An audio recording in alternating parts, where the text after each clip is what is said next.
Christmas நல்வாழ்த்துக்களை தெரிவித்துக் கொள்கிறேன். கிறிஸ்துவின் பிறப்பு உலகம் முழுவதற்கும் சமாதானத்தையும் சந்தோஷத்தையும் சொல்லக்கூடிய ஒரு நற்செய்தியாக அமைகிறது. கிறிஸ்துவின் பிறப்பின் மூலமாக தேவன் மனிதனோடு இழந்த உறவை மறுபடியும் கிறிஸ்துவின் பிறப்பின் மூலமாக கட்டி எழுப்புகிறார். கிறிஸ்து பிறந்தது நல்லது, அது நற்செய்தியாக இருக்கிறது.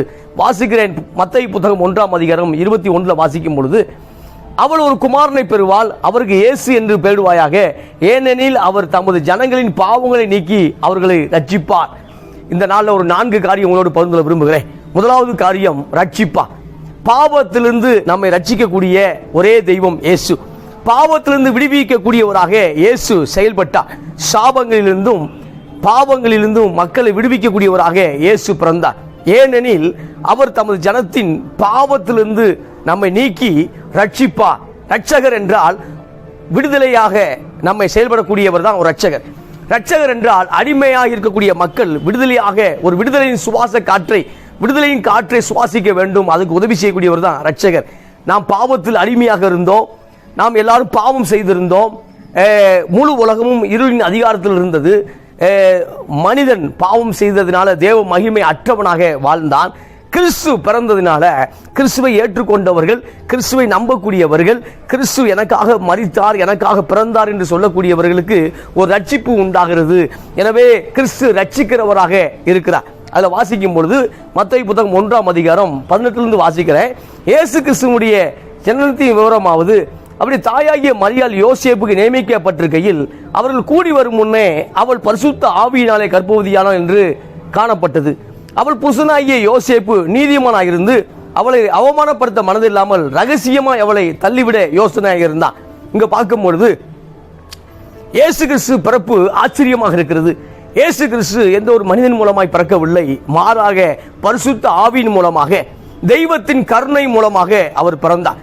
இங்க பார்க்கும் பொழுது யோசேப்பு என்கிற ஒரு நபரை குறிக்கிறது, மரியாள் என்கிற ஒரு நபரை பார்க்கிறோம். இப்ப 2 பேருக்கும் என்கேஜ்மெண்ட் நடக்கிறது. திருமணத்துக்கு முன்பாக ஆயத்த பணிகள் நடந்திருக்கிறது, நிச்சயத்து நடந்திருக்கிறது. இப்போ அவர்கள் திருமணம் என்கிற அந்த வாழ்க்கைக்குள்ளாக போவதற்கு முன்பாகவே அந்த அம்மா கன்சீவ் ஆகிறத பார்க்கிறோம், அவள் கற்பம் தரிக்கிறதை பார்க்கிறோம். பார்க்கும் பொழுது யோசேப்பு ஒரு நல்லவன் என்று பைபிள் சொல்லுது, யோசேப்பு நீதிமான் என்று சொல்லுகிறது.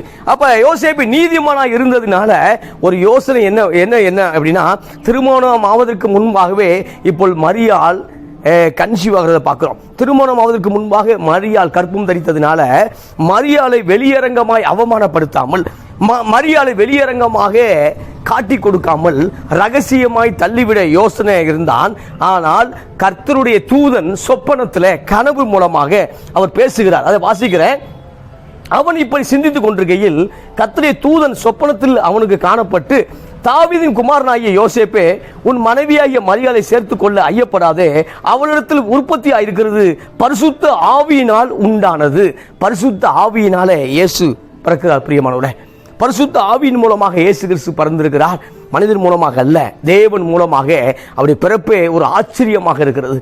அவர் பிறப்பே ஸ்தோத்திரம், தேவன் மனிதனாக பிறந்தார். தேவகுமாரன் மனித குமாரனாக உருவெடுத்தார். நமக்காக, உங்களுக்காக, எனக்காகவும் தேவன் பரலோகத்தில் இருக்கக்கூடிய தேவகுமாரன் அந்த அந்தஸ்தை விட்டு, அந்த அதிகாரத்தை விட்டு, அந்த கர்த்தத்துவத்தை விட்டு, அந்த மகிமையை விட்டு நமக்காக இந்த மண்ணுலகிலே அவதரித்தார். இந்த நாளிலும் கிறிஸ்துவை ஒருவேளை நம்புகிறேன் என்று சொன்னால், இயேசுவை ஏற்றுக்கொள்ள விரும்புகிறேன் என்று சொன்னால், உங்கள் உள்ளத்திலும் இயேசு இந்த நாளில் பிறக்க ஆயத்தமாக இருக்கிறார். ஆமா, அதுக்கு கிறிஸ்தவனாக மாற வேண்டும் என்கிற அவசியம் இல்லை. கிறிஸ்துவோடு வாழக்கூடியவன் கிறிஸ்தவன், அவ்வளவுதான். தெய்வத்தோடு வாழக்கூடியவர்கள் தான் தேவர்கள், தேவ பிள்ளைகள்.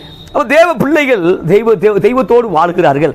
இப்ப பார்க்கும் பொழுது பரிசுத்த ஆவியினாலே உண்டானதுனால அவளை தள்ளிவிட யோசனையா இருக்கும் பொழுது தேவ தூதன் வந்து சொப்பனத்தில் வெளிப்படுத்துகிறார், அவளை சேர்த்துக்கொள்ள ஐயப்படாதே என்று சொல்லும் பொழுது அந்த வார்த்தைக்கு யோசேப்பு கீழ்ப்படிந்தது பார்க்கிறோம். இந்த நாளிலும் நம்முடைய காரியங்கள் சில நேரம் வேறு விதமாய் நாம் சிந்தித்துக் கொண்டிருக்கும் பொழுது தேவ வார்த்தை என்ன சொல்கிறது, தேவ வசனம் என்ன சொல்கிறது, அதுக்கு நம்ம கீழ்ப்படியும் பொழுது நிச்சயமாக அந்த காரியம் சக்சஸ் ஆக போகும். பிரியமானவர்களே, எனவே இந்த கிறிஸ்துமஸ் நாளிலிருந்து தேவன் ஒரு புதிய காரியத்தை உங்களுக்குள்ள துவக்குகிறார். உங்க குடும்பத்தில் ஒரு புதிய காரியத்தை அவர் அனுமதிக்கிறார், அவர் செய்கிறார். அதற்கு நீங்கள் என்ன செய்ய வேண்டும் என்றால் வசனத்தை, வார்த்தையை சிந்திக்க வேண்டும். யோசேப்பு மரியாதை குறித்து சில காரியத்தை சிந்தித்துக் கொண்டிருக்கும் பொழுது தேவ தூதன் பேசினதை பார்க்கிறோம். இந்த நாளிலும் கிறிஸ்துவுக்கு பிரியமான அன்பு சகோதரா, உங்கள் வாழ்க்கையில தேவன் பேச விரும்புகிறார். நீ தேவனுடைய காரியத்தை சிந்தித்துக் கொண்டிருக்கும் பொழுது, தேவனுடைய வார்த்தையை சிந்தித்துக் கொண்டிருக்கும் பொழுது அவர் பேச விரும்புகிறார். இப்ப தேவ தூதன் அதை இன்னும் அந்த வசனம் கண்டினியூ ஆகுது. என்னன்னா, அப்ப சொல்லும் பொழுதுதான் அவளை சேர்த்துக்குள்ள ஐயப்படாதே, அது பரிசுத்த ஆவியினால் உண்டானது. மத்த 1:21 சொல்லும் பொழுது அவள் ஒரு குமாரனை பெறுவாள், அவருக்கு இயேசு என்று பெயரிடுவாயாக. இயேசு என்கிற பெயருக்கே விடுவிக்கக்கூடியவர், இயேசு என்கிற பெயருக்கே அற்புதம் செய்யக்கூடியவர், இயேசு என்கிற பெயருக்கே ரட்சிக்கக்கூடியவர் தான் அர்த்தம். அப்ப ரட்சிக்கக்கூடியவருக்கு தான், விடுவிக்கக்கூடியவருக்கு தான் அந்த பேர் வைக்கிறாங்க இயேசு. இந்த நாளில் உங்கள் பாவங்களை நீக்கி உங்களை விடுவிப்பார். பிரியமானவர்களே, உங்கள் பாவங்களை நீக்கி அவர் உங்களை விடுவிப்பார் அன்பு சகோதரா.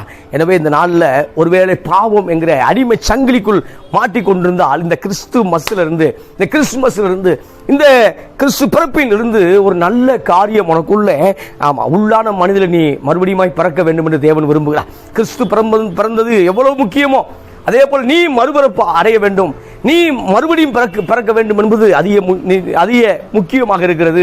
எனவே இயேசு என்றால் ரட்சிக்கக்கூடியவர். இன்னொன்று வாசிக்க விரும்புகிறேன். இயேசு அது மாத்திரமல்ல, இன்னொரு வசனம், அவர் இம்மானுவேலாக இருக்கிறார். இம்மானுவேல் என்பதற்கு அவர் கூட இருக்கிறவராக இருக்கிறார். இரண்டாவது காரியம் உங்களோடு பகிர்ந்து விரும்புகிறேன், இம்மானுவேல். ஆமா, யார் கூட இருக்கிறார்களோ இல்லையோ, தேவன் இம்மானுவேலாக கூட இருக்கிறார். இம்மானுவேல் என்கிற பெயருக்கு தேவன் கூட இருக்கிறார் என்று அர்த்தம். God with us, தேவன் நம்மோடு கூட பயணிக்கிறார். அதை வாசிக்கும் பொழுது அவள் இதோ ஒரு கன்னிகை கர்ப்பவதியாகி ஒரு குமாரனை பெறுவாள், அவருக்கு இம்மானுவேல் என்று பெயரிடுவார்கள் என்று சொன்னார். இம்மானுவேல் என்பதற்கு தேவன் நம்மோடு இருக்கிறார் என்று அர்த்தமா. அப்ப யோசேப்பு நித்திரை தெளிந்து எழுந்து கர்த்தருடைய தூதன் தனக்கு கட்டளிட்டபடியே தன் மனைவியை சேர்த்து கொண்டு அவள் தன் முதற் பேரான குமாரனை பெருமளவும் அவளை அறியாதிருந்து அவருக்கு இயேசு என்று பெயரிட்டான். அப்ப கனவு கண்டினியூ ஆகுது. நித்திரை தெளிந்து எழுந்த பொழுது மனைவியை சேர்த்து கொண்டு அந்த தேவதூதனுடைய வார்த்தை கீழ்ப்படிந்து யோசேப்பு செயல்பட்டதை பார்க்கிறோம். இந்த நாள் நமக்குள்ள கீழ்ப்படிதல் தேவை. கீழ்ப்படியும் போது தான் அவர் பெரிய ஆசீர்வாதமாக அமைகிறது. இப்ப யோசேப்பை பத்தி ஏன் நாம பேசிக்கிட்டு இருக்கோம் அப்படின்னா, அவர் அந்த வார்த்தையை கீழ்ப்படிந்ததுனால, மரியாதை ஏற்றுக்கொண்டதுனால இப்ப இயேசுடைய வளர்ப்பு தகப்பன்கிற ஒரு அந்தஸ்தை பெறுகிறார். பிரியமானவர்களே, இயேசு கிறிஸ்துடைய வளர்ப்பு தகப்பன் என்கிற ஒரு மரியாதை கனத்தை பெறுகிறார். இந்த பூமியில இயேசுக்குரிய தகப்பன் யார் என்றால் யோசேப்பு என்று சொல்லக்கூடிய அளவுக்கு ஒரு ஆசீர்வாதம் அமைகிறத பார்க்கிறோம். இந்த நாளில் நமக்கு அப்படிப்பட்ட ஆசீர்வாதங்கள், தேவன் தரக்கூடிய ஆசீர்வாதங்கள் மிக பிரம்மாண்டமாக இருக்கிறது. அதை பெற்றுக்கொள்ள நாம் கீழ்ப்படிய வேண்டும், பெற்றுக்கொள்ள நாம் அதிகமாக பிரயாசப்பட வேண்டும். அதுக்கப்புறம் சொன்ன இரண்டாவது வசனம் இம்மானுவேல் என்று பேர் வைக்கிறத பார்க்கிறோம். ஏசாயா தீர்க்கதரிசன புத்தகம் 7ஆம் அதிகாரம் 14 சொல்லப்பட்ட வார்த்தை. ஏசாயா 7ஆம் அதிகாரம் 14 சொல்லப்பட்ட ஒரு வார்த்தை தான் ஒரு தீர்க்கதரிசனமான ஒரு வார்த்தை. கிறிஸ்து பிறப்பதற்கு ஒரு 800 ஆண்டுகள், ஒரு 700 ஆண்டுகளுக்கு முன்பாக சொல்லப்பட்ட ஒரு வாக்குத்தத்தம், ஒரு வார்த்தை. தேவன் உங்களுக்கு ஒரு அடையாளத்தை கொடுக்க போகிறார், ஒரு அடையாளத்தை கொடுக்க போகிறார். அந்த அடையாளம் என்பது ஒரு கன்னிகை கர்ப்பவதியாகி ஒரு குமாரனை பெறுவாள், அவருக்கு இயேசு என்று பெயரிடுவாயாக என்று சொல்லி தீர்க்கதரிசி இயேசு பிறப்பதற்கு முன்பாக பல 100 ஆண்டுகளுக்கு முன்பாகவே ஒரு தீர்க்கதரிசனமான வார்த்தையை பதிவு செய்கிறார். அந்த வார்த்தையை தான் மத்தேயு புத்தகம் 1ஆம் அதிகாரத்தில் நம்ம என்ன செய்யறோம், 23 வாசிக்கிறோம். அந்த வசனங்களை நம்ம 23ஆம் அதிகாரத்தில் வாசிக்கிறோம். அப்ப இம்மானுவேல் என்று சொல்லக்கூடிய நபர், இம்மானுவேல் என்பதற்கு தேவன் நம்மோடு கூட இருக்கிறார். இந்த காலை வேளையில, இந்த கிறிஸ்துமஸ் நாளில் இம்மானுவேல் என்கிற தேவன் உங்களோடு கூட இருக்கிறார் என்று நான் உங்களிடத்தில் பதிவு செய்ய விரும்புகிறேன். இம்மானுவேலை விட்டுறக்கூடாது. இம்மானுவேல் என்பது அவர் நம்மோடு கூட இருக்கிறார். இந்த நாளில் உறவுகள் கூட இருக்கலாம், இல்லாமல் போகலாம். நண்பர்கள் கூட இருக்கலாம், இல்லாமல் போகலாம். ஆனால் வானத்தையும் பூமியும் உண்டாக்கின தேவகுமாரன் இம்மானுவேல் உங்களோடு கூட இருக்கிறார். பிரியமானவர்களே, இந்த பண்டிகை நாளில், கிறிஸ்துமஸ் பண்டிகை நாளில் இம்மானுவேலை மிஸ் பண்ணிடாதீங்க, இம்மானுவேலை விட்டுறாதீங்க. இம்மானுவேல் எப்படியும் அற்புதத்தை செய்வார் என்று சொல்லி அவர் பிறப்பே ஒரு அதிசயமானதாக இருக்கிறது, அவர் பிறப்பே ஆச்சரியமாக இருக்கிறது. அந்த தேவனை நம்பும் பொழுது நிச்சயமா உங்கள் வாழ்க்கையில ஒரு பெரிய ஆச்சரியத்தை தேவன் செய்ய போகிறார், செய்வார். ஆமா, செய்ய துவங்குவார், செய்வார். எனவே இம்மானுவேலை நம்புங்க. தேவன் நம்மோடு கூட இருக்கிறார். பிரச்சனைகள் கூட இருக்கிறது, போராட்டங்கள் கூட இருக்கிறது, வியாதிகள் கூட இருக்கிறது, செபத்துக்கு பதில் வரவில்லை. இதெல்லாம் பார்க்கும் பொழுது இதெல்லாம் அதை சிந்தித்துக் கொண்டிருக்க வேண்டாம். யோசேப்பு எதை சிந்தித்தார் என்றால், அடுத்து நடக்கக்கூடிய காரியத்தை சிந்திக்கும் பொழுதுதான் தேவன் பேசினார். இப்ப நம்ம வார்த்தையை சிந்திக்கும் பொழுது, வசனத்தை சிந்திக்கும் பொழுது, அன்பு சகோதரா, அன்பு சகோதரியே, நீ வார்த்தையை சிந்திக்கும் பொழுது இம்மானுவேல், தேவன் உன்னோடு கூட இருப்பார் என்று நான் உனக்கு சொல்லுகிறேன். இம்மானுவேல் என்பதற்கு தேவன் நம்மோடு கூட இருக்கிறார். இன்னொரு வசனத்தை வாசிக்க விரும்புகிறேன். என்ன அப்படின்னா, மூன்றாவது காரியம், அவர்கள் அந்த நட்சத்திரத்தை கண்டபோது மிகுந்த ஆனந்த சந்தோஷம் அடைந்தார்கள். மிகுந்த ஆனந்த சந்தோஷம் அடைந்தார்கள். மூன்றாவது, இயேசுவை நம்பும் போது மிகுந்த ஆனந்த சந்தோஷம் உண்டாகும். முதலாவது, இயேசுவை தேடும் பொழுது, நம்பும் பொழுது அவர் விடுவிக்கிறவராக, ரட்சிக்கிறவராக நம்ம வாழ்க்கையில காணப்படுவார். இரண்டாவது, இம்மானுவேலாக வெளிப்படுவார். அவரை நம்பும் பொழுது இம்மானுவேலாக கூட இருக்கிறவராக வெளிப்படுவார். மூன்றாவது, அவரை பார்க்கும் பொழுது ஆனந்த சந்தோஷம், அதை அனுபவிக்க முடியும். ஆனந்த சந்தோஷம், தெய்வீக ஆனந்த சந்தோஷம். இன்னைக்கு சந்தோஷம் இல்லாமல் இந்த உலகம் அலைந்து கொண்டிருக்கிறது. சமாதானத்தை தொலைத்து விட்டு இந்த உலகம் அலைந்து கொண்டிருக்கிறது. ஏதோ ஒரு காரியம் செய்தால், போதை வஸ்துக்களை பயன்படுத்தினார், சினிமா காரியத்தை அதிகமாய் நாடகங்களுக்கு முன்பாய் அமர்ந்திருந்தார், ஏதோ ஒரு காரியத்தில் சந்தோஷத்தை அனுபவிக்க விரும்புகிறது. ஆனால் உண்மையான சமாதானத்தை, சந்தோஷத்தையும் இயேசு தருகிறார். ஆமா ஆமா, நீ தேடும் நிம்மதியை இயேசு தருகிறார். அன்பு சகோதரா, நீ தேடும் நிம்மதியை இரட்சகராய் இயேசு கிறிஸ்து தருகிறார். எனவே அவர் சொல்லும் பொழுது, அந்த வசனம் சொல்கிறது, மத்தேயு புத்தகம் 2ஆம் அதிகாரம் 10வது வசனத்துல, அவர்கள் அந்த நட்சத்திரத்தை கண்டபோது மிகுந்த ஆனந்த சந்தோஷம் அடைந்தார்கள். யார் அந்த மிகுந்த ஆனந்த சந்தோஷம் அடைந்தது அப்படின்னா, இயேசுவின் பிறப்பை குறித்து தேடினவர்கள், இயேசுவின் பிறப்பை குறித்து யோசித்தவர்கள், இயேசுவின் பிறப்பை குறித்து ஒரு நட்சத்திரத்தை ஆராய்ச்சி செய்யக்கூடிய வான சாஸ்திரிகள். அப்ப அவர்கள் அந்த நட்சத்திரத்தை தொடர்ந்து வந்தார்கள். அதை வாசிக்க விரும்புகிறேன். மத்தேயு புத்தகம் 2ஆம் அதிகாரம் 1 வாசிக்கும் பொழுது, ஏரோது ராஜாவின் நாட்களில் யூதேயாவில் உள்ள பெத்லெகேமிலே இயேசு பிறந்த பொழுது கிழக்கிலிருந்து சாஸ்திரிகள் எருசலேமுக்கு வந்து, யூதருக்கு ராஜாவாகிய பிறந்திருக்கிறவர் எங்கே? கிழக்கிலே அவருடைய நட்சத்திரத்தை கண்டு அவரை பணிந்து கொள்ள வந்தோம் என்றார்கள். அப்ப ஏரோது ராஜா காலங்கள்ல ஏரோது ராஜ்யம் பண்ணி கொண்டிருக்கிறார். ஆமா, ரோம கவர்மெண்ட் இந்த உலகத்தை ஆண்டு கொண்டிருக்கிற அந்த நாட்களில் இயேசு பிறக்க போது ரோம கவர்மெண்ட் இத்தாலி ரூல் பண்ணிக்கிட்டு இருக்கு.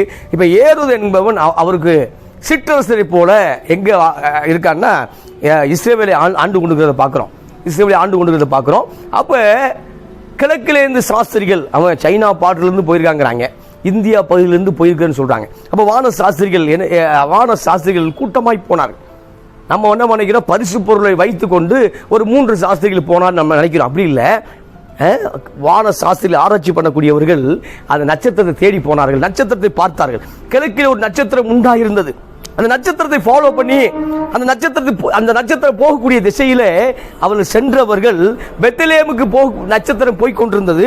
ஆனால் இவர் பெத்லெகேமுக்கு போக பதிலாக எருசலேமுக்கு நேராக போய்விட்டார்கள் பிரியமானவர்களே. அப்ப நட்சத்திரத்தை பின்தொடர்ந்தவர்கள். அப்ப நம்ம பார்க்கும்போது நம்முடைய பிரதமர் எங்க இருப்பார் அப்படின்னா டெல்லியில் இருப்பார். நம்முடைய முதலமைச்சர் எங்க இருப்பாங்க? சென்னையில் இருப்பாங்க. இப்ப அந்த கேபிட்டல் சிட்டி தலைநகரத்தில் இருப்பார்கள் என்று நாம் உறுதியாக நம்புகிறோம். அதே போல சாஸ்திரிகள் என்ன பண்ணாங்க அப்படின்னா, எருசலேம் தான் தலைநகரம், இஸ்ரவேலுடைய தலைநகரம் எருசலேம். இப்ப எருசலேம் தான் கர்த்தர் பிறந்திருப்பார், எருசலேம் தான் ராஜா பிறந்திருப்பார் என்று சொல்லி இவர்கள் பெத்லெகேமுக்கு போவதற்கு பதிலாக நட்சத்திரத்தை பின்தொடர்ந்து வந்தவர்கள். பல 1000 மைல்கள் நட்சத்திரத்தை ஃபாலோ பண்ணி வந்தவங்க, நட்சத்திரம் சரியான வழியில் அவங்களை நடத்தி கொண்டிருந்தது. ஆமா ஆமா, கூகுள் மேப் இல்லை, ஜிபிஎஸ் கருவி இல்லை. அப்ப சரியான வழியிலே அந்த நட்சத்திரம் அவர்களை வழிநடத்தி கொண்டிருந்தது. ஆனால் நட்சத்திரத்தை ஃபாலோ பண்ணிட்டு இருக்கவங்க அது கொண்டு போயிட்டு இருக்கும்போது, ஆமா, சவுத்துக்கு நேராக போகும்போது நார்த்து போயிட்டாங்க. இப்போ பெத்லெகேமுக்கு நேராக போகக்கூடிய நட்சத்திரத்தை விட்டு எங்க போறாங்க அப்படின்னா எருசலேமுக்கு போனார்கள். இந்த நாளில், கிறிஸ்துமஸ் நாளில் நட்சத்திரத்தை விட்டவர்கள், வழியை தவறி விட்டவர்கள் மறுபடியும் இயேசுவின் வழிக்கு, நானே வழியும் சத்தியம் ஜீவன் என்று சொன்னாரே, என்னை அல்லாமல் பிதாவிடத்தில் ஒருவனும் வருவதில்லை என்று சொன்னாரே, அந்த நல்ல வழிக்கு திரும்பும்படியாய் அன்பு சகோதரா, இந்த பண்டிகை உனக்கு ஒரு ஆசீர்வாதமான பண்டிகை அமைவதாக. ஆமா, உன்னுடைய எதிர்பார்ப்புகள் நிச்சயமாக நிறைவேறுவதாக. உன் பிள்ளைகளுடைய எதிர்பார்ப்புகள் சுகம், பலன், ஆரோக்கியம், ஆமா, நல்வாழ்வு, இதெல்லாம் இந்த கிறிஸ்துமஸ் நாளிலிருந்து துவங்குவதாக. அன்பு சகோதரியே, அன்பு சகோதரா, இந்த நாளில் தேவன் நிச்சயமாக உன்னை ஆசீர்வதிப்பார். இப்ப பார்க்கும் பொழுது நட்சத்திரத்தை வான சாஸ்திரிகள், அறிவாளிகள் தான், முட்டாள்கள் அல்ல, அறிவாளிகள். ஆவரேஜ் ஸ்டூடெண்ட்ஸ் அல்ல, அவங்கெல்லாம் பார்க்கும்போது பயங்கரமான படித்தவர்கள். ஆனால் அவர்கள் கூட சில தவறுகளை பண்ணிவிட்டார்கள். இந்த நாளில் அன்பு சகோதரா, அன்பு சகோதரியே, மறுபடியுமாய் பரிசுத்த வாழ்வுக்கு, தேவையற்ற அசுத்தமான உறவை விட்டு வெளியே வா, தேவையற்ற பாவ பழக்கத்திலிருந்து வெளியில வந்து மறுபடியும் அந்த நட்சத்திரத்தை அவர்கள் ஃபாலோ பண்ணது மாதிரி நீ மறுபடியுமா என்ன செய்ய, கிறிஸ்துவை ஃபாலோ பண்ணும்படி பரிசுத்த ஆவியானவர் இயேசுவிடத்திலே உன்னை கொண்டு போய் சேர்ப்பார். நட்சத்திரம் இயேசுவிடத்திலே கொண்டு போய் சேர்த்தது. இந்த நாளிலும் பரிசுத்த ஆவியானவர் நீ இடம் கொடுக்கும் பொழுது, பரிசுத்த ஆவியானவர் என்னை ஆளுகை செய்வார் என்று நீ இடம் கொடுக்கும் பொழுது, பரிசுத்த ஆவியானவர் உன்னை கிறிஸ்துவிடத்திலே கொண்டு போய் சேர்ப்பார். இப்ப பார்க்கும்போது நட்சத்திரத்தை தேடி வந்தவர்கள், ஆமா, நட்சத்திரத்தை ஃபாலோ பண்ணி வந்தவங்க, அப்ப இந்த சைனா பார்டர்ல இருந்து, இந்தியா பார்டர்ல இருந்து அங்க வந்தவர்கள் மிடில் ஆசியா வரைக்கும் வந்தவர்கள் நட்சத்திரத்தை தொலைத்து விட்டார்கள். நட்சத்திரத்துடைய பாதையை மறந்து விட்டார்கள். பாதையை மறந்து எருசலேமுக்கு போகும் பொழுது எருசலேமுல அந்த அவர்கள் சந்தோஷத்தை படுவதற்கு பதிலாக எருசலேமும் ஏரோதும் கலங்கினார்கள் பார்க்கிறோம். ஆமா, அவர் பிறப்பு சில பேருக்கு கலக்கத்தை உண்டாக்குகிறது. கிறிஸ்துவின் பிறப்பு சாத்தானின் கூட்டத்துக்கும் சாத்தானுடைய பிள்ளைக்கும் கலக்கத்தை உண்டாக்குகிறது. தேவ பிள்ளைகளுக்கு சந்தோஷம், தேவ பிள்ளைக்கு சமாதானத்தை உண்டாக்குகிறது. எனவே இந்த நாளில் தேவன் உன்னை கொண்டு பெரிய காரியங்களை செய்ய போகிறார். அது உனக்கு விரோதமாக எழும்பக்கூடியவர்களுக்கு ஒரு கலக்கத்தை உண்டாக்கும். ஆனால் உன்னோடு அன்பாக இருக்கக்கூடிய சாதகமாக இருக்கிறவர்களுக்கு அது உன்னை கொண்டும் ஒரு ஆசீர்வாதமாய் அமையும். இப்ப பார்க்கும்பொழுது இவர்கள் ஏரோதை தேடி போனார்கள். அப்ப ஏரோது கேட்கும் போது கலங்கி நான் கோபப்பட்டதை பார்க்கிறோம்.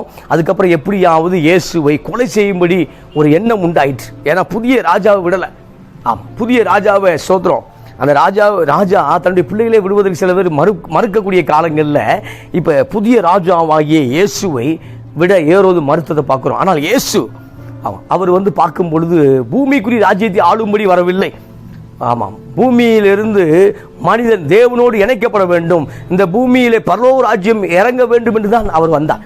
அப்ப நமக்குள்ள இருக்கக்கூடிய பரலோக ராஜ்யம் ஸ்தாபிக்கப்பட வேண்டும் என்று தான் இயேசு பிறந்தார். அதை எருசலேமில் தவறாய் புரிந்து கொண்டு, ஏரோது தவறாய் புரிந்து கொண்டு சில திட்டங்களை தீட்டினதை பார்க்கிறோம். இப்ப வாசிக்கிறேன். அப்ப 8வது வசனத்தில் வாசிக்கும் பொழுது 7:8 சொல்லும் பொழுது, மத்திய 2:7 சொல்லும் பொழுது, நட்சத்திர காலத்தை குறித்து திட்டமாய் விசாரியுங்கள், நான் வந்து பணிந்து கொள்வேன் என்று சொல்லி அவன் சாஸ்திரிகளை பேசுறதை பார்க்கிறோம். ஆனால் ஏரோது ஒரு நாளும் பணிந்து கொள்வதில்லை. ஏரோது விரோதமாக எழும்பக்கூடியதை பார்க்கிறோம். இன்னைக்கும் அநேகர் விரோதமாக எழும்பி கொண்டு தான் இருப்பான் கிறிஸ்தவத்துக்கு விரோதமாக. நீ இயேசுவை ஏற்றுக்கொண்டதுனால சில காரியங்கள் விரோதமாக இருந்து கொண்டே இருக்கும். சோர்ந்து போக வேண்டாம். உன்னை காக்கிறவர் தூங்குவதும் இல்லை, உன்னை காக்கிறவர் உறங்குவதும் இல்லை. இந்த நாள் உங்க பலவீனத்தை கத்த சுகமாக்கி கொண்டிருக்கிறார். அதன் ஆவியில உணர்றேன். உங்களுடைய பலவீனங்களை ஸ்தோத்திரம் இயேசுவின் தழும்புல நீ சுகமாக்கி கொண்டிருக்கிறீங்க. இந்த நிகழ்ச்சியை பார்த்து கொண்டிருக்கும் பொழுது இப்பொழுதே வல்லமை கடத்தப்பட்டு கொண்டிருக்கிறது. நீங்கள் சுகமாய் கொண்டிருக்கிறீர்கள், நீங்கள் சுகமாய் கொண்டிருக்கிறீர்கள். அன்பு சகோதரி, சுகமாய் கொண்டிருக்கிறாய். அதை பார்க்கும் பொழுது இப்போ மறுபடியும் 9ஆம் வசனம், ராஜா சொன்னதை அவர்கள் கேட்டு போகையில் இதோ அவள் கிழக்கிலே கண்ட நட்சத்திரம் பிள்ளை இருக்கும் ஸ்தலம் மேல் வந்து நிற்கும் வரைக்கும் அவர்களுக்கு முன் சென்றது. மறுபடியும் நட்சத்திரத்தை பார்த்துட்டான். மறுபடியும் நட்சத்திரத்தை அவர்கள் பார்த்து விட்டார்கள். நட்சத்திரம் இயேசு பிறந்த இடம் வரைக்கும், அந்த பிள்ளை பிறந்த இடம் வரைக்கும் அந்த முன்னே சென்றது. அதுக்கப்புறம் மேலே வந்து நிற்கிற இடத்துல தான் அவர் பிறந்திருக்கிறார். அவர்கள் இப்போ வாசிக்கிறேன், அவர்கள் அந்த நட்சத்திரத்தை கண்டபோது மிகுந்த ஆனந்த சந்தோஷம் அடைந்தார்கள். நட்சத்திரத்தை ஃபாலோ பண்ணி வரும்போதெல்லாம் சந்தோஷம் இல்லை. ஆனால் இப்போ ஒரு சந்தோஷம் உண்டாச்சு. என்னன்னா இப்போ சாதாரண சந்தோஷம் அல்ல, ஸ்பெஷல் மிகுந்த ஆனந்த சந்தோஷம். ஏன்னா மறுபடியும் இணைக்கப்பட்டார்கள், கிறிஸ்துவோடு மறுபடியும் இணைக்கப்பட்டார்கள். Price Lord. எனவே இந்த நாளில் முன்னாடி இயேசு இடத்துல நீ எவ்வளவு அன்பா இருந்தாயோ, அன்பு சகோதரியே, அன்பு சகோதரா, முன்பாக எவ்வளவு அன்பாக இருந்தாயோ, இந்த பண்டிகை நாள்ல இருந்து, கிறிஸ்துமஸ் நாள்ல இருந்து இன்னும் ஆழமாக அப்படி உறவுக்குள் வரும்படியாக தேவன் விரும்புகிறார். இன்னும் ஆழமான உறவு, சூப்பர்ல, இன்னும் ஆழமான ஐக்கியம். எந்த சூழ்நிலை என்னை தடுத்தாலும், எந்த சூழ்நிலை ஒரு மாறி போனாலும் நான் ஆழமாய் அவரோடு இணைக்கப்படுவேன்.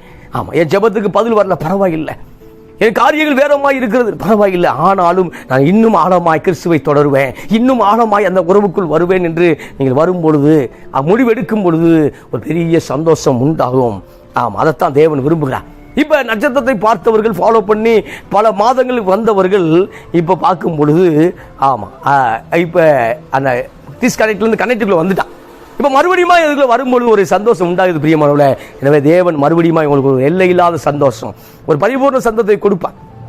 ஒருவேளை சந்தோஷம் இன்னைக்கு இல்லை பிரதர், இந்த கிறிஸ்துமஸ் பண்டிகை நான் கொண்டாடுவதற்கு வாய்ப்பு இல்லை, நான் சந்தோஷமாக இருக்க விரும்பவில்லை என்று ஒருவேளை சொன்னேன் அப்படின்னா உங்கள் துக்கம் சந்தோஷமாய் மாறும். இயேசு சொன்னார், உங்கள் துக்கம் சந்தோஷமாய் மாறும். மகனே மகளே, சோர்ந்து போகாத. உனக்கு இருக்கும் இந்த ஒரு கோப்பை விட்டுறாத, இயேசுங்கிற ஒரே ஒரு நம்பிக்கையை விட்டுறாத.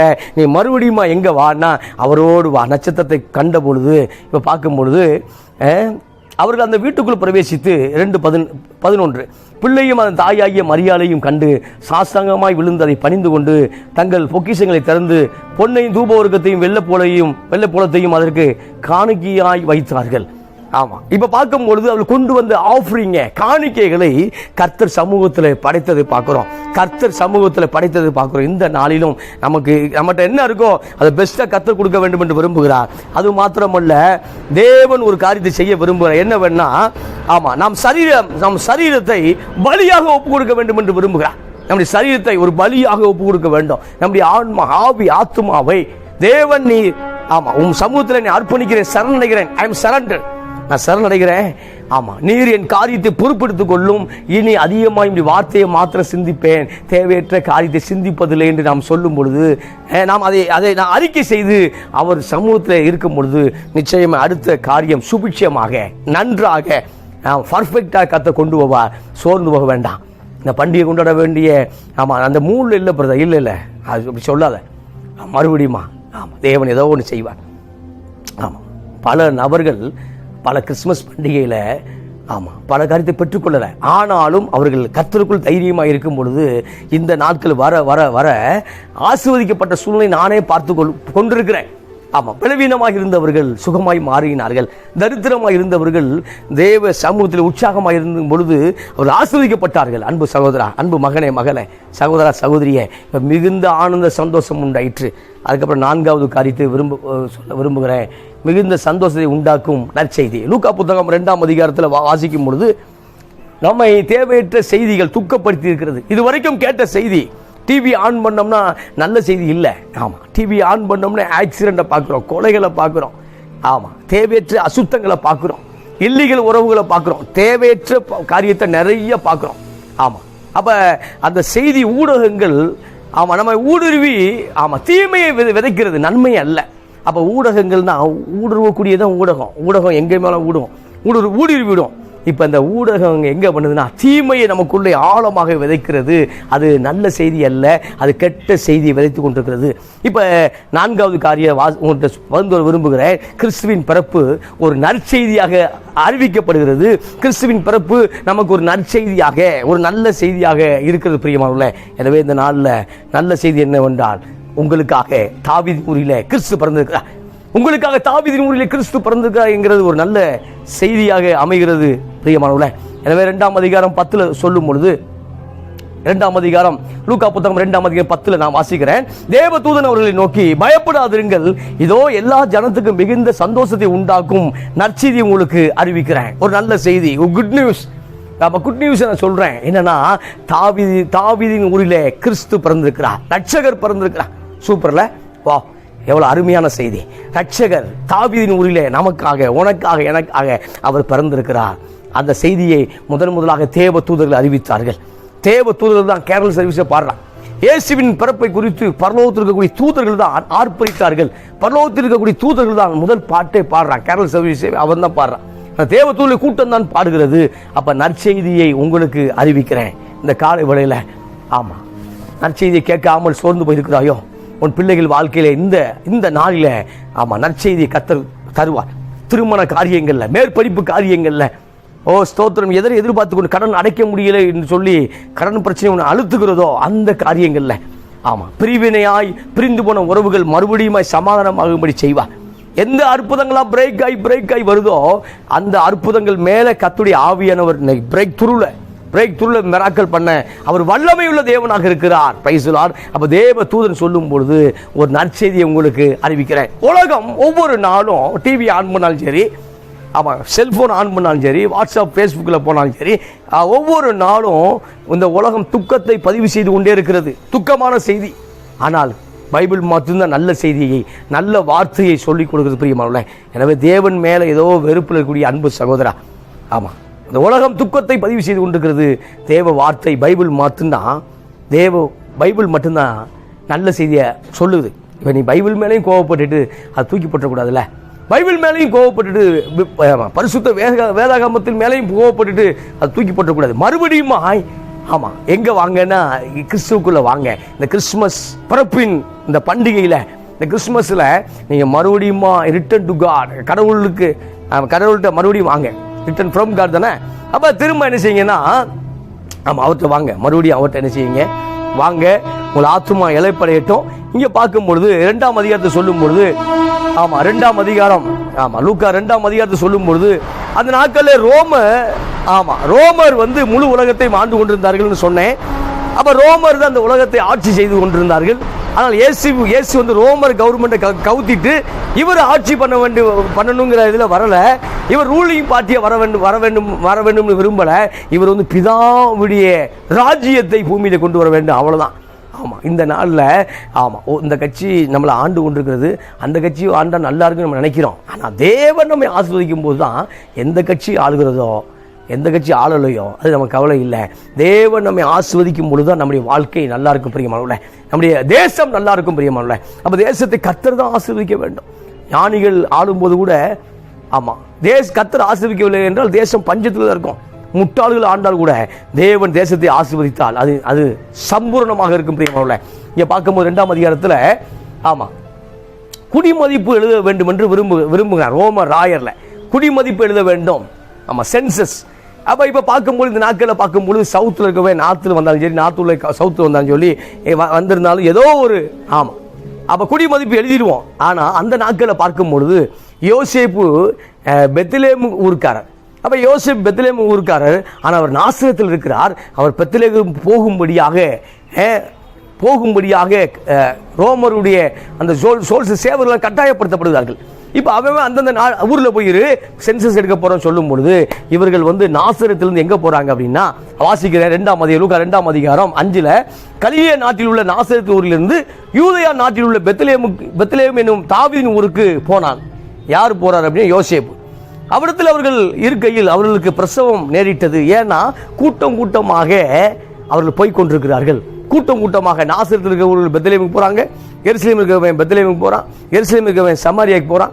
அப்போ அந்தந்த ஏரியாவுக்கு நீ போயிரு, சென்சஸ் எடுக்க போகும் சொன்ன உடனே இந்த கிறிஸ்துமஸ் பண்டிகைக்கு தொடர் விடுமுறை அறிவிக்கப்பட்ட பொழுது அப்போ பஸ் ஸ்டாண்டு ஃபுல் ஆயிடுது, ஜங்ஷனில் ஃபுல் ஆயிடுது, ஏர்போர்ட் ஃபுல் ஆயிடுது. ஏன்னா மக்கள் கூட்டமாக விடுமுறையை கொண்டாடுவதற்கு அவர்கள் ஊருக்கு போகிறது போல இவர்கள் கூட்டமாய் போகிறதுனால என்ன நடக்குது அப்படின்னா, 2ஆம் அதிகாரம் 7ல், அவள் தன் முதற் பேரான குமாரனை பெற்று சத்திரத்தில் அவர்களுக்கு இடமில்லாதிருந்தபடினால பிள்ளையை துணியில சுற்றி முன்னிலை கிடத்தினாள். ஏன்னா சத்திரத்தில் இடம் இல்லை, லாட்ஜில் இடம் இல்லை, சத்திரத்தில் இடம் இல்லை. ஏன் இடம் இல்லைன்னா கூட்டமாக சென்சஸ் எடுப்பதற்கு, குடிமதிப்பு எழுதுவதற்கு அவர்கள் ரோம ராயரால் கட்டளை கொடுக்கப்பட்டதுனால இவர்கள் எங்க பண்றாங்கன்னா, அந்தந்த ஊருக்கு போய் அந்த அவருடைய பெயரை கொடுக்கும்படியாக போகிறார்கள். இப்போ எஸ்ஐஆர் ஃபார்ம் ஃபுல்லப் பண்ண சொல்றாங்கல்ல, அந்த எஸ்ஐஆர் ஃபார்முக்கு போறாங்கல்ல, அதே போல தான் இவர்கள் அந்த காரியத்தை செய்யும்படியாக நாசரேத்திலிருந்து யூதேயாவில் உள்ள அந்த பெத்லெகேமுக்கு நேராக போய் கொண்டிருக்கும் பொழுது அன்னை மரியாளுக்கு பிரசவ வலி உண்டாகிறது, பிரசவம் நேரிட போகிறது. அப்ப சத்திரத்துக்கு போகும்போது இடமில்லை பிரியமானவர்களே, இடமில்லை. ஆனா தேவகுமாரன், தேவனோடு இருந்தவர், தேவகுமாரன் அப்படி வலது பக்க சிங்காசனத்தில் அவருக்கு மகத்துவமான சிங்காசனம் இருந்தது. அந்த சிங்காசனத்தை விட்டுட்டு பூமிக்கு வர்றாரு. பூமிக்கு வரும்பொழுது ஒரு இடத்துல கூட அவருக்கு முன்பதிவு செய்யப்படவில்லை. வருத்தமான காரியம். அவருக்கு வந்து ஏ கிளாஸ் புக் பண்ணலை. அவருக்கு வந்து ஒரு நல்ல குவாலிட்டியான இடத்த இந்த பூமிக்குரிய ராஜ்யம் ஆயத்தமாக்கப்படவில்லை. ஆனால் இயேசுவின் பிறப்பு ஆச்சரியமான காரியம்தான். ஆனால் இயேசுவின் குடும்பத்தால் ஒரு நாளும் சோர்ந்து போகவில்லை. ஆனால் நீங்களும் நானும் பார்க்கும் பொழுது நான் எப்படிப்பட்டவன், என்னை அவர் கனப்படுத்தவில்லை என்று சோர்ந்து போகிறோம். என்னை வெல்கம் பண்ணல சோர்ந்து போயிடுறோம், என்னை வான் கூப்பிடல சோர்ந்து போயிடுறோம். என்ன நம்மளை ஒருத்தன் இரிட்டேட் பண்ணணும்னு நினைக்கிறான். ஆனால் அவனுக்கு அதை செய்யும் போது நம்ம அந்த நாள் முழுவதும் சோர்ந்து போய்கிட்டு இருக்கோம். ஒன்று தெரிஞ்சுக்கணும், கர்த்தருக்குள் நான் எப்பொழுதும் மகிழ்ச்சியாக இருப்பேன். கர்த்தருக்குள் எப்பொழுதும் மகிழ்ச்சியாக இருப்பேன். கர்த்தருக்குள் மகிழ்ச்சியாக இருப்பது என் பலன், என் ஸ்ட்ரென்த் எங்க இருக்குன்னா கர்த்தருக்குள்ள இருக்கு பிரியமானவர்களே. தாவீது கர்த்தருக்குள் தன்னை திடப்படுத்தி கொண்டான். அதனால தான் தாவீதின் குமாரன் எண்ணப்பட்டார். தாவீது சிங்காசனத்தை தருவார், தாவீது சிங்காசனத்தை ஆளுகை செய்வார். அப்ப தாவீதுன்னு வரும்பொழுது, ஏன்னா தாவீது பிதாவின் இருதயத்துக்கு ஏற்றவனாக தாவீது வாழ்ந்ததுனால அவர் தாவீதை குறித்து மிகவும் அக்கறை உள்ளவராக இருந்தார். இந்த நாளில் ஆமா அன்பு சகோதரா, நீயும் நானும் அதிகமாக தேவனோடு இணைக்கப்பட்ட வாழ்க்கை வாழும் பொழுது, தேவனுடைய இதயத்துக்கு ஏற்ற வாழ்க்கை வாழும் பொழுது நிச்சயமாக ஆசீர்வதிக்கப்பட்ட மகனாக மகளாக வாழ முடியும். 4வது காரியம் சொல்றேன், நற்செய்தி. இயேசுவின் பிறப்பு ஒரு நற்செய்தி. இப்போ அவங்க இடம் இல்லை, ஆனாலும் யோசேப்போ அன்னை மரியாளோ யாரும் சோர்ந்து போகவே இல்லை. அடுத்த நகர்வுக்குள்ளாக நடந்து கொண்டே இருந்தார்கள். இந்த நாள் 2 மாதங்களுக்கு முன்பாக ஏற்பட்ட இழப்புகள், 6 மாதங்களுக்கு முன்பாக ஏற்பட்ட இழப்புகள், 2-3 ஆண்டுகள் சில குடும்பங்கள் பேசவில்லை, சில காரியம் நடக்கவில்லை என்று நாம் சோர்ந்து போய் அதிலே டிராவல் பண்ணுறோம். அப்படி பண்ண வேண்டிய அவசியம் இல்லை. கர்த்தர் இன்றைக்கும் அற்புதங்களை செய்ய முடியும். சில அற்புதங்கள் தானாக நடக்கும், அது வரைக்கும் நம்ம காத்திருந்தான் ஆக வேண்டும். அவன் வழி இல்லை. சில நேரம் அவருடைய வார்த்தை கிடைக்கல, சில நேரம் சில காரியத்தை அவர் சொல்ல மறுக்கிறார். அது ஏன் நம்ம சில நேரம் அதை கண்டுபிடிக்கணும், அதை கண்டுபிடிச்சே நம்ம கண்டுபிடிச்சி டயர்டாக இருக்கக்கூடாது. அதே சில காரியம் சொல்லுவார், சில அற்புதத்துக்கு நம்ம நடத்திடுவார். Praise lord. அப்போ சொல்லும்பொழுது அவர் சத்திரத்துக்கு இடம் இல்லை. இப்போ எங்கன்னா ஒரு தொழுவத்தில் அவர் பிறக்கிறார். பறக்கும் பொழுது இப்போ பறக்கும் பொழுது வாசிக்கிறேன், லூக்கா 2ஆம் அதிகாரம் 8. அப்பொழுது நாட்டிலே மேய்ப்பர்கள் வயல்வெளியிலே தங்கி ராத்திரியிலே தங்கள் மந்தையை காத்து கொண்டிருந்தார்கள். அவ்வழியிலே கர்த்தருடைய தூதன் அவர்களிடத்தில் வந்து நின்றான். கர்த்தருடைய மகிமை அவர்களை சுற்றிலும் பிரகாசித்தது. அவர்கள் மிகவும் பயந்தார்கள். அப்ப இரவு வேளையில அப்ப எலக்ட்ரிசிட்டி கண்டுபிடிக்கப்படாத காலம். குண்டு பல்பு கிடையாது, டியூப் லைட் கிடையாது, எல்இடி கிடையாது. அப்ப திடீர்னு ஒரு பெரிய ஒரு பிரைட்டை பார்க்கும் பொழுது மிகவும் பயந்தார்கள். பயப்படும் பொழுது தேவதூதன் சொன்ன வார்த்தை, பயப்படாதிருங்கள். இந்த காலை வேளையில உன்னை நெருக்கக்கூடிய பிரச்சனையை பார்த்து பயப்படாத. கர்த்தர் சொல்லுகிறார், கர்த்தர் தூதன் சொல்லக்கூடிய வார்த்தை என்னன்னா, நீ பயப்படாதிருங்கள். பயப்படாத. முதல்ல சூழ்நிலையை பார்த்து பயப்படாத. இயேசுவும் சொல்லக்கூடிய வார்த்தை, பயப்படாத. இதுவரைக்கும் பயந்து நீ என்ன சாதிச்ச? பயந்து பல காரியத்தை கோட்டை விட்டுட்ட, பயப்படாத. பிரைஸ். அந்த நாள் சொல்லக்கூடிய தேவன் சொல்றாரு, பயப்படாத. உன் பிசினஸை குறித்து பயப்படாத, உன் மனைவி பிள்ளைகளை குறித்து பயப்படாத, உன் எதிர்காலத்தை குறித்து பயப்படாத, உன் கணவனுடைய வாழ்க்கையை குறித்து பயப்படாத. எல்லாவற்றையும் தேவன் சரியாக செய்வார். Praise Lord. அப்ப பயப்படாதேன்னு சொல்லி நம்மளை திடப்படுத்தக்கூடிய ஆள் தான் நமக்கு தேவை. ஒரு காரியத்தை பார்த்து பயப்படுன்னு சொல்லக்கூடிய நபர் தேவையில்லை. அவனை டீயை கொடுத்து வெளியே அனுப்பிடணும். என்ன ஆயிருமோ ஏதாயிருமோ அவ்வளவுதான். எதிர்காலம் எப்படின்னு தெரியல, 2026 ஐயோ அப்படி சொல்லக்கூடிய ஆளுகளை ஒரு டீயை போட்டு வீட்டில் டீயை போட்டு கொடுத்து அவனை அனுப்பிடணும். நம்ம வீட்டை விட்டு அனுப்பிடணும். ஏன்னா அவன் மூலமா இன்னும் பயத்தின் ஆவி நம்ம கிரியை செஞ்சிடும், மேற்கொண்டோம். அப்படிப்பட்ட ஆளுகளை நீ வரவே வேண்டாம்னு அனுப்பிடணும். Price Lord. அப்ப சொல்லும்போது தேவ தூதர் சொல்றார், பயப்படாதிருங்கள். ஆமென். பயப்பட. ஏன் மந்தை மேய்ப்பருக்கு சொல்றாரு அப்படின்னா, நம்முடைய முற்பிதாக்கள் ஆபிரகாம், ஈசாக்கு, யாக்கோபெல்லாம் மந்தை மேய்ப்பராக இருந்ததுனால அந்த நற்செய்தி அறிவிக்கப்பட்டது ஒரு காரியம். 2வது காரியம் என்னன்னா, மந்தை மேய்ப்பர்கள் இன்னைக்கு இந்த ஊர்ல கடை போட்டான், அடுத்து அந்த ஊர்ல கடை போட்டான். இப்ப அவனுக்கு சொல்லப்பட்டுச்சு அப்படின்னா அவன் ஊரெல்லாம் அந்த நற்செய்தியை கொண்டு போக முடியும் என்றுதான் தேவன் மேய்ப்பர்களுக்கு அந்த சத்தியத்தை சொல்லும்படியாக தேவ தூதனை அனுப்புறதை பார்க்கிறோம். ஏன்னா மேய்ப்பர்கள் தான் அண்ணாக்கள் வாட்ஸ்அப் இருந்தான், மெய்ப்பொருள் அண்ணாக்கள் மெசேஞ்சராக இருந்தான், மெய்ப்பொருள் அண்ணாக்கள் இன்ஸ்டாகிராம் இருந்தான். இப்போ மெய்ப்பர்கள் ஒவ்வொரு ஊராக போகிறதுனால மெய்ப்பருக்கு முதலாவது அந்த வார்த்தை அறிவிக்கப்பட்டது. பிரியமானவர்களே, எனவே பயப்படாதுங்க. இந்த சூழ்நிலையை பார்த்து பயப்படாதீங்க. இந்த சூழ்நிலையை பார்த்து பயப்படாதீங்க. இந்த சூழ்நிலை கர்த்தர் நிச்சயம் அதுலேருந்து வெளியே வருவீங்க. அப்போ சொல்லும் பொழுது வாசிக்கிறேன், 2ஆம் அதிகாரம் 11 சொல்லும் பொழுது, இன்று கர்த்தராகிய கிறிஸ்து என்னும் இரட்சகர் உங்களுக்கு தாவீதின் ஊரில் பிறந்திருக்கிறார். Praise Lord. அப்ப தாவீதின் ஊரில் பிறந்திருக்கிறார். பிறந்திருக்கிறார். அதை சொல்லும் பொழுது பிள்ளையை துணிகளை சுற்றி முன்னிலை கிடைத்திருக்க காண்பீர்கள், இதுவே உங்களுக்கு அடையாளம் என்றார். அப்ப 13ஆம் வசனம், அந்த க்ஷணமே பரம சேனையின் திரள் அந்த தூதனை தோன்றி, உன்னதத்தில் இருக்கிற தேவனுக்கு மகிமையும் பூமியிலே சமாதானமும் மனுஷன் மேல் பிரியமும் உண்டாவதாக என்று சொல்லி தேவனை துதித்தார்கள். அந்த க்ஷணமே ஒரு கேரல் ரவுண்டு அமைகிறது. அந்த க்ஷணமே தேவ தூத கூட்டம் தேவனை துதித்தார்கள். பூமியில சமாதானம் உண்டாகும்படி, மனுஷன் பிரியம் உண்டாகும்படி அந்த க்ஷணமே என்ன செய்யறாங்கன்னா, ஒரு பண்டிகை செலிப்ரேஷனை தேவ தூதர்கள் ஆரம்பித்து விட்டார்கள். பிரியமானவர்களே, எனவே இந்த காலை வேளையில இயேசு நமக்காக கொடுக்கப்பட்டார். தேவ தூதர்களுக்காக கொடுக்கப்படல, நமக்காக கொடுக்கப்பட்டார். இயேசு நமக்காக பிறந்தார். இந்த நாள் அந்த இயேசு உங்க வீட்டில் பிறக்கணும். ஆமாம், வீட்டில் பிறக்கிற மேட்ரு இல்லை, எனக்குள்ளே பிறக்க வேண்டும், உனக்குள்ளே பிறக்க வேண்டும், நம் குடும்பம் ரட்சிக்கப்பட வேண்டும். அதுக்கு தான் வந்தார். இப்போ பார்க்கும்போது ஆமாம் 15 வசனம் 2 தேவதூதன் அவர்களை விட்டு பரலோகத்துக்கு போன பின்பு மேய்ப்பர்கள் ஒருவர் நோக்கி, நாம் பெத்லகேம் ஊருக்கு போய் நடந்ததாக கர்த்தரால் நமக்கு அறிவிக்கப்பட்ட இந்த காரியத்தை பார்ப்போம் வாருங்கள் என்று சொல்லி தீவிரமாய் வந்து, ஆமாம், அந்த சொல்லப்பட்ட காரியத்தை பார்ப்போம் சொல்லி பெத்லகேமுக்குள்ளாக நுழைந்தார்கள். தீவிரமாக, சூப்பர்ல. அப்ப தீவிரமாய் கிறிஸ்துவை பின்பற்றவன் தான், ஆமாம், ஒரு காரியத்தை தீவிரமாக செய்யக்கூடியவன் தீவிரவாதி. ஆமாம், தீவிரவாதின்னா நமக்கு என்ன தெரியுது அப்படின்னா, யாரை பார்த்து தெரியும்னா, தீவிரவாதின்னா நமக்கு துப்பாக்கி சொல்றவன், வெடிகுண்டு வைக்கிறவன் தீவிரவாதி இல்லை. தீவிரமாய் ஒரு காரியத்தை செய்யக்கூடியவர்கள், அது நடிகராக இருக்கலாம், அது கிரிக்கெட்டாக இருக்கலாம், அது உலக காரியங்களாக இருக்கலாம், அல்லது தவறான எந்த காரியம் தீவிரமாக இறங்குறானோ அவன் தீவிரவாதி.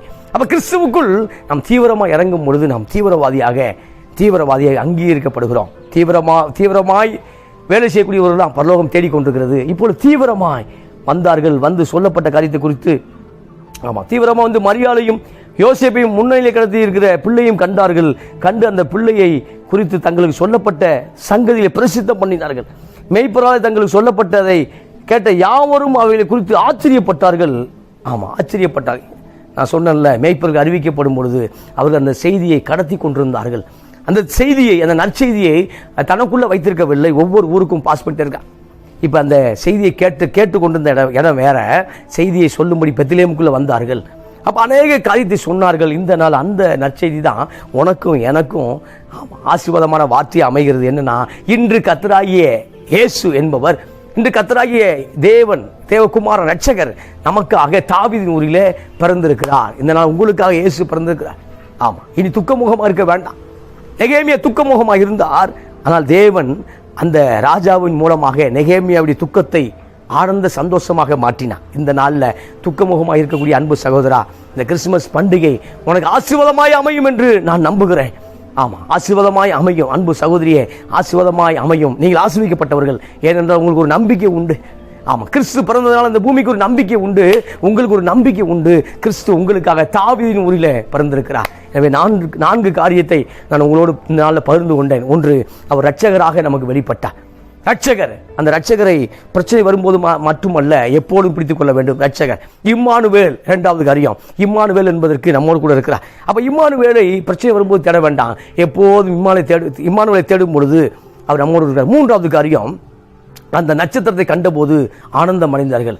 அப்ப வழியாகிய இயேசுவை பிடித்துக் கொண்டே இருக்கும் பொழுது, வழியெல்லாம் அவரை நினைத்துக்கொள் என்று சொன்ன அந்த வார்த்தையை, நீதிமொழியில் சொல்லப்பட்ட வார்த்தையை அதை நினைத்துக் கொண்டிருக்கும் பொழுது, ஆமாம், வழிகாட்டி நட்சத்திரத்தை விட்டு எங்கேயோ போனது மாதிரி போகாதபடிக்கு மறுபடியும் அந்த நட்சத்திரத்தை பார்த்த பொழுது ஆனந்த சந்தோஷம் அடைந்தார்கள்.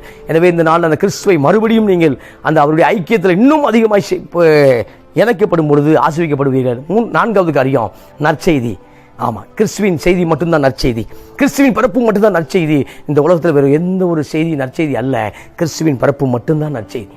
அவர் தான் நமக்காக பிறந்திருக்கிறார்.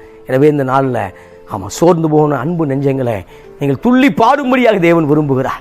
ஆமாம், கவலை கொள்ளாதிருங்கள், கர்த்தர் உங்களோடு இருக்கிறார். நாளைய தினத்தை குறித்து கவலை கொள்ளாதிருங்கள். ஆமாம், எதிர்காலத்தை குறித்து கவலை கொள்ளாதிருங்கள். புதிய ஆண்டு குறித்து கவலை கொள்ளாதிருங்கள். அனைத்தையும் தேவன் சந்திப்பார், அனைத்தையும் தேவன் பார்த்து கொள்வார். நீங்கள் ஆசீர்வதிக்கப்பட்டவர்கள். கர்த்தர் இந்த நாளில் ஆசீர்வதிப்பாராக. அவர் கூட இருந்து பெரிய காரியங்களை செய்வாராக. மறுபடியும் கிறிஸ்துமஸ்